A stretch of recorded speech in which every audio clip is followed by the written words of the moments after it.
유난히 추운 겨울, 한파가 세상 모든 것을 꽁꽁 얼려버릴 것 같은 날이었다. 오후에 엄마 무릎 수술이 예정되어 있어서 당일 새벽에 일어나서 준비를 하고 아침 일찍 병원으로 향했다. 코로나의 영향으로 보호자 한 명을 제외하고는 면회도 금지였다. 아빠는 우리를 병원에 태워다주고 집으로 돌아갔고 엄마의 보호자인 나와 수술을 앞둔 엄마, 우리 둘은 입원실에 덩그러니 남겨졌다. 그래도 일찌감치 수술과 입원을 예약해둔 터라 그나마 편하고 덜 복잡한 화장실 딸린 3인실을 사용할 수 있었다. 나와 엄마는 오전부터 수술에 필요한 검사를 이것저것 받느라 병원 곳곳을 돌아다녔다. 보호자의 역할 첫째, 1시간이 넘는 웨이팅은 기본이다. 기다림에 익숙해져야 한다. 지루하고 예측 불가능한 기다림의 시간 속에서 폰으로 이북을 읽었다. 오랜만에 학창시절에 자주 읽었던 베르나르 베르베르 작가의 소설을 선택했다. 하필이면 죽음과 가장 가깝다고 느껴지는 병원에서 죽음이라는 책이 유난히 끌려서 읽기 시작했다. 그런데 오히려 이 책을 읽다 보니 죽음에 대한 초연한 마음이 들고 심지어 죽음이 유쾌하게 느껴졌다. 덕분에 불안과 두려움이 불쑥불쑥 엄습하는 병원에서 엄청 큰 위로를 받았다. 새벽 5시에 일어나서 오전 8시 30분에 병원에 도착했고 오후 5시나 돼서야 엄마는 수술실에 들어갔다. 그동안 나는 엄마 침대에서 1시간 정도 기절하듯 잠이 들었다. 잠에서 깬 뒤 수술이 끝나길 하염없이 기다렸다. 초조한 마음으로 1시간 넘게 복도를 서성거렸다. 수술은 생각보다 오래 걸렸고 장장 2시간 30분 만에 수술은 끝이 났다. 마취해서 아직 의식이 돌아오지 않은 채 엄마는 입원실로 옮겨졌다. 점차 의식을 회복한 엄마는 갈증이 너무 심하다며 연신물을 찾았지만 나는 물을 줄 수 없었다. 수술 후 6시간이 지나야 물을 마실 수 있다고 한다. 거즈에 물을 묻히고 부르튼 엄마 입술을 적셔주는 것이 최선이었다. 아직 물을 마시면 안 된다고 여러 번 말해도 엄마는 엄청 괴로워하며 계속 물을 찾았다. 이전에 영화 터널을 보며 물에 대한 소중함을 간절히 깨달았는데 이번 역시나 갈증에 대한 괴로움을 간접적이지만 생생하게 체험했다. 물을 원할 때 언제든 마음껏 마실 수 있다는 것이 얼마나 큰 감사함인지를. 그리고 엄마는 수술 부위의 통증이 느껴지기 시작했는지 너무 아프다며 고통을 호소했다. 너무 힘들어하는 엄마를 보니 울컥 눈물이 차올랐고 당장이라도 왈칵 쏟아지려 했지만 꾸역꾸역 눈물을 집어삼켰다. 부모가 되면 자식이 아플 때 대신 아파주고 싶다고 하는데 자식인 나도 너무 고통스러워하는 엄마를 보니 엄마 대신 아플 수는 없을까라는 생각이 들 정도였다. 보호자의 역할 둘째. 어떤 상황에서도 유연하거나 괜찮은 척 해야 한다. 감정을 누르고 이성의 스위치를 바짝 켜놔야 한다. 수술 당일 밤과 새벽, 간호사분들이 병실을 수시로 들락날락하며 엄마 상태를 체크했고 엄마는 계속 통증으로 힘들어했다. 나중에 엄마가 안정을 찾고 나는 말했다. 그날 밤 엄마가 아파 죽을 것 같다고 100번은 말한 것 같다고. 그런 엄마를 보며 나도 정말 괴로웠다. 살아오면서 가장 길게 느껴졌던 새벽이 아니었을까? 영원히 끝나지 않을 것 같은 길고 긴 어둠이 지나가고 다음날 동이 텄다. 새로운 내일이 온다는 건 축복이 아닐까? 입원한 지 며칠이 지나고 그동안 쌓인 피로감과 수면 부족으로 참을 수 없는 졸음이 몰려왔다. 진짜 눕자마자 바로 잠에 들었고 신기한 꿈을 꾸었다. 꿈속에서 엄마는 완전히 회복해서 잘 걸어다녔고 엄마가 운전하는 경비행기를 타고 포근한 구름이 가득한 하늘을 맘껏 휘저으며 집으로 돌아갔다. 하늘에서 내려다 보이는 초록초록한 들판은 장관이었다. 그런데 갑자기 엄마가 경비행기로 고개하듯 묘기를 부려서 비행기가 덜컹거리고 나는 무서워 죽을 뻔했다. 신기하게도 엄마는 그 어느 때보다 자유롭고 신나 보였다. 하늘을 나는 꿈은 정말 오랜만에 꿨는데 좀 무서웠지만 행복해 보이는 엄마와 함께여서 더 좋았다. 잠도 달콤했고 기분 좋은 꿈이었다.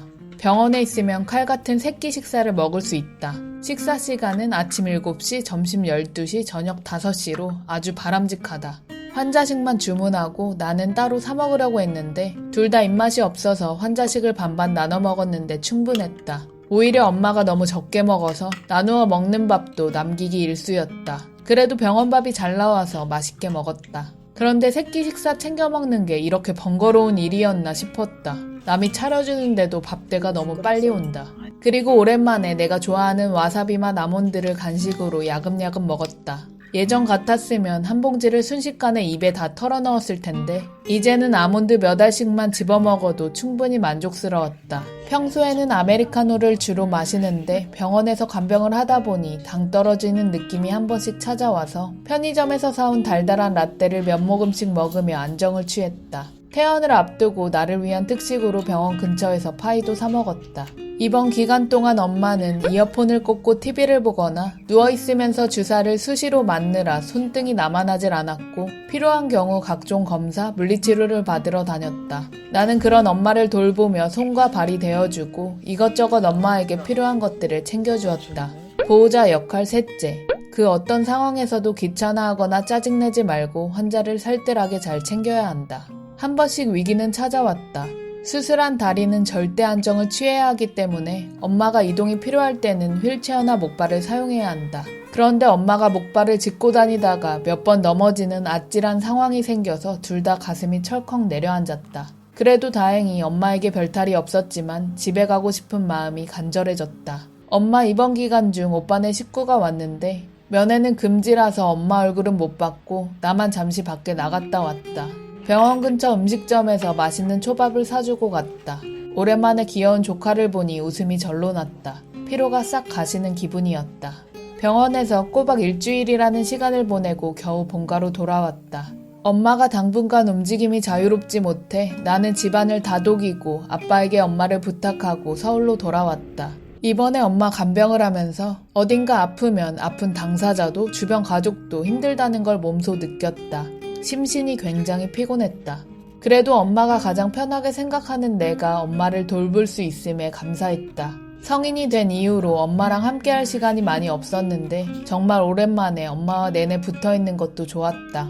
그리고 사지가 멀쩡하고 건강한 것, 스스로 일상생활을 할 수 있다는 것이 얼마나 큰 축복인지 다시 한번 깨달았다. 내 신체에 진심을 담아 존경과 감사함을 표했다. 간병을 하다 보면 붕 뜨는 시간이 굉장히 많다. 세종대왕은 신하들에게 독서를 위한 특별 휴가를 주었다고 하는데 이번 기간이 내게 그런 휴가라고 생각하며 읽어야 하는 책이 아닌 그저 내가 읽고 싶은 책을 실컷 읽을 수 있다는 점도 좋았다. 마지막으로 병원에서 내게 큰 위로를 주었던 베르나르 베르베르 소설 속의 몇몇 구절을 읽으며 마무리하려 한다. 세상이 당신을 미워하고 해치려 한다고 믿는 게 파라노이아라면 프로노이아는 우주와 세상 모든 사람들이 당신의 행복을 위해 비밀리에 결탁하고 있다고 믿는 거예요. 살아있음에 감사합니다. 육신을 가진 것에 감사합니다. 오늘도 존재의 행운을 누릴 수 있을 만큼 이에 부끄럽지 않은 하루를 살게 되기를 소망합니다. 첫째, 인간의 삶은 짧기 때문에 매 순간을 자신에게 이롭게 쓸 필요가 있다. 둘째, 뿌린 대로 거두는 법이다. 남들이 우리에게 영향을 줄 수는 있지만 결국 선택은 우리 스스로 하는 것이며 그 결과에 대한 책임 또한 우리가 지는 것이다. 셋째, 실패해도 괜찮다. 실패는 도리어 우리를 완성시킨다. 실패할 때마다 뭔가를 배우기 때문이다. 넷째, 다른 사람에게 우리를 대신 사랑해달라고 할 수는 없다. 스스로를 사랑하는 일은 각자의 몫이다. 다섯째, 만물은 변화하고 움직인다. 사람이든 동물이든 물건이든 억지로 잡아두거나 움직임을 가로막아선 안 된다. 여섯째, 지금 갖고 있지 않는 것을 가지려 하기보다 지금 가진 것을 소중히 여길 줄 알아야 한다. 모든 삶은 유일무이하고 나름의 방식으로 완벽하다. 비교하지 말고 오직 이 삶을 최대한 누리기 위해 애써야 한다. 엄마의 쾌유를 기원해요. 감사할 수 있음에 감사해요. 오늘도 저와 동행해준 리브데이 식구님들 덕분에 많은 위로를 받아요. 사랑해요. 우리 존재 화이팅!